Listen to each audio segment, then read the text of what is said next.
Imagine standing on the shore of a quiet Louisiana lake and watching the entire thing disappear, not over centuries, not during an earthquake, in just a few hours. Boats, oil rigs, barges, trees, even parts of the shoreline were dragged into a whirlpool, so powerful it reversed the flow of a canal and created the tallest waterfall Louisiana has ever seen. It sounds like science fiction. It happened on November 20th, 1980. And it all started with a single drill bit. Before November 20th, 1980, Lake Peigneur seemed almost ordinary. Sitting near New Iberia, Louisiana, the freshwater lake covered roughly 1,300 acres, yet much of it was only about 10 feet deep. Fishermen drifted across its calm surface, while nearby Jefferson Island was known for its gardens, enormous live oaks, and quiet southern beauty. But beneath that peaceful landscape was something most visitors never saw, an enormous salt dome. For decades, the Diamond Crystal Salt Company had carved deep into that salt, creating a sprawling underground mine with massive chambers supported by pillars of untouched rock salt. Some workings extended more than 1,000 feet beneath the surface and far underneath the lake itself. Above ground, another valuable resource was being hunted: oil.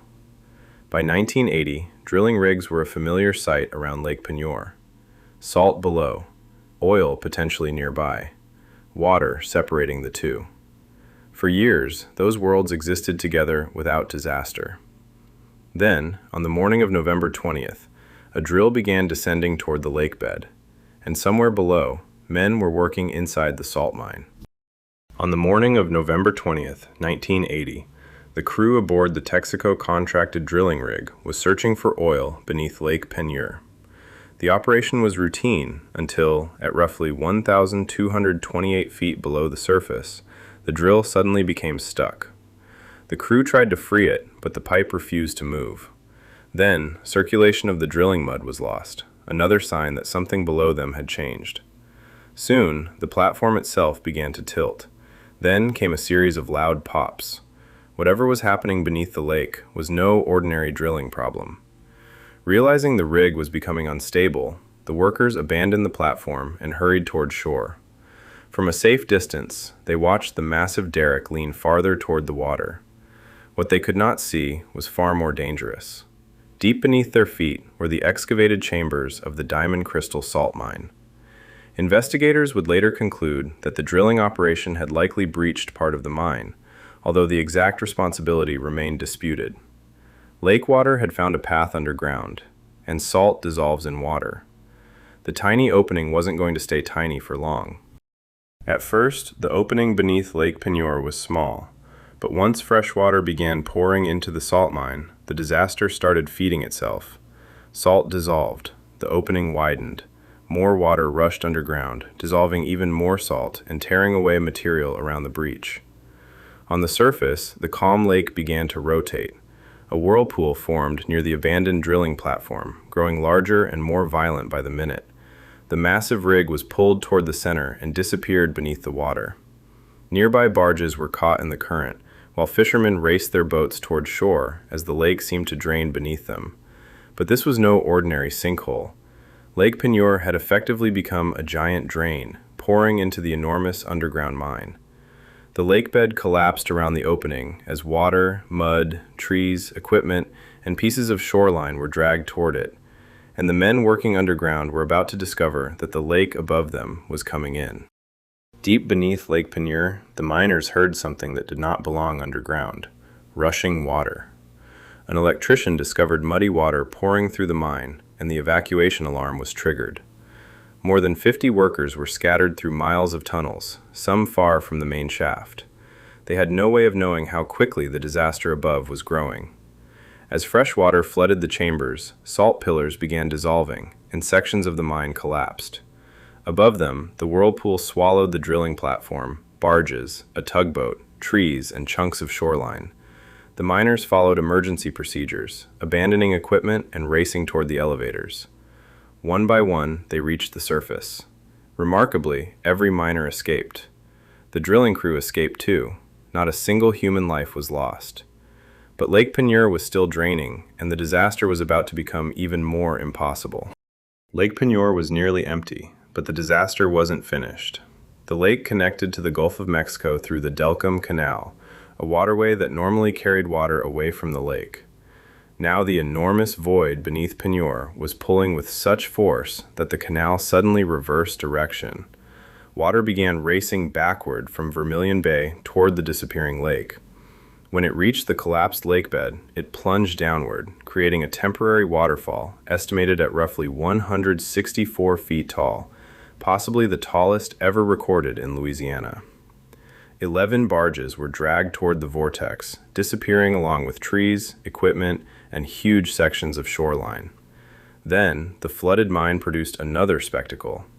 Air trapped underground was forced violently upward through mine shafts, followed by enormous geysers erupting hundreds of feet into the sky.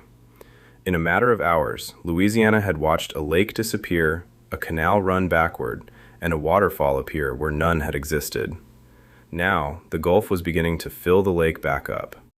Eventually, the underground chambers filled, and the violent suction began to weaken. Water from Vermilion Bay continued flowing backward through the Delcambre Canal, slowly refilling Lake Peigneur. But the lake that returned was nothing like the one that had disappeared. Before the disaster, Peigneur had been a shallow freshwater lake. Now, salt water from the Gulf had transformed its chemistry, while the collapse left dramatically deeper sections where the mine had once existed. The ecosystem itself began changing as species suited to brackish and saltier water moved in. Then came one final scene that seemed almost impossible. Days after being swallowed by the whirlpool, 9 of the 11 barges suddenly resurfaced. As pressures underground equalized, they rose back through the water and floated again. The lake had returned, the salt mine had not. And now investigators faced an enormous question.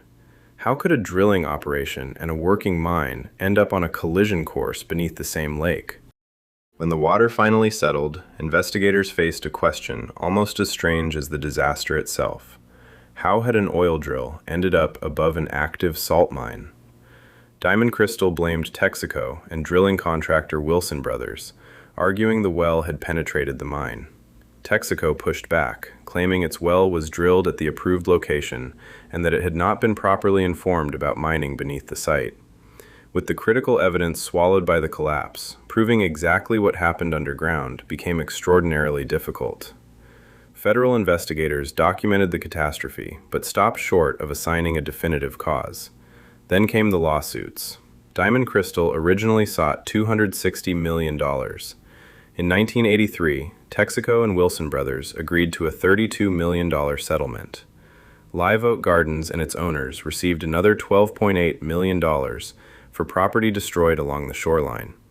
The disaster had lasted only hours, the legal battle lasted years, and for hundreds of miners, the consequences would last much longer. Today, Lake Peigneur still exists, but it is no longer the lake Louisiana knew before November 20th, 1980. What had once been a shallow freshwater lake became dramatically deeper, saltier, and permanently altered by one of the strangest industrial disasters in American history. The abandoned mine remained flooded. The drilling rig was never recovered. Shoreline vanished, businesses were damaged, and an entire underground workplace disappeared beneath the water.